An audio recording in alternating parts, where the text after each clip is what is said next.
এতক্ষণ অবধি আমরা এই ওপরের পার্টটা কমপ্লিট করলাম। এরপরে আপনাদের এই নিচের পার্টটা কমপ্লিট করতে হবে। এই দুটো পার্টের মধ্যে যে কোনো একটা আপনাকে ফিল আপ করতে হবে। কোন পার্টটা আপনাকে করতে হবে সেটা জেনে নিন। তো এই বাঁ দিকের পার্টটা তারাই ফিল আপ করবেন যাদের 2002 এর লিস্টে নাম আছে, ভোটার লিস্টে নাম আছে, ঠিক আছে। এইটা আপনি জানবেন কি করে? এটা আপনি আপনার নিয়ারেস্ট সাইবার ক্যাফেতে চলে যাবেন, বা যারা জানে বা বিএলওদের জিজ্ঞাসা করবেন যে এই লিস্টটা কিভাবে পাবো, আমি ভোট দিয়েছি কি দিইনি সেটা আমার মনে নেই, সেটা কি করে পাবো। এই তথ্যটা বা এই ডিটেলসটা শুধুমাত্র আপনার নিয়ারেস্ট ক্যাফে বা আপনার পরিচিত কোনো ব্যক্তিকে জিজ্ঞাসা করতে পারেন, বা বিএলওকে জিজ্ঞাসা করবেন কিভাবে লিস্ট বার করবো।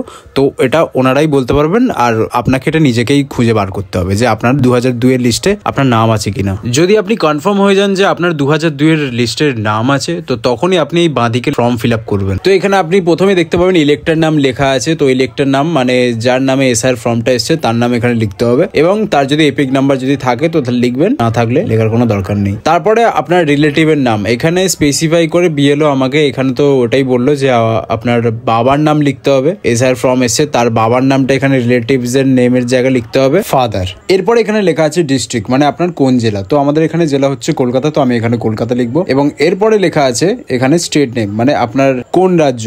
যেমন আমাদের এখানে রাজ্য হলো পশ্চিমবঙ্গ, তো আমরা এখানে ওয়েস্ট বেঙ্গল লিখবো। তো এরপরে এখানে লেখা আছে এসি নাম্বার। বিএলওই আপনাকে বলতে পারবে আপনার এসি নাম্বার কি। যেমন আমাদের এখানে বলে দিয়েছিল যে 114, তো এখানে আমাদের 114 লিখতে হবে। আপনাদের এসি নাম্বার কি সেটা আপনার বিএলও আপনাকে বলে দেবে। একইভাবে পার্ট নাম্বার আপনি হয়তো জেনে থাকতে পারেন, না জেনে থাকলে আপনার বিএলও আপনাকে বলে দেবে। এসআর নাম্বার মানে হচ্ছে সিরিয়াল নাম্বার, মানে আপনার ভোটার যে 2002 এর যে লিস্ট আছে সেখানে আপনার সিরিয়াল নাম্বার দেওয়া থাকবে, তো সেখান থেকে আপনি সেটা লিখে নেবেন।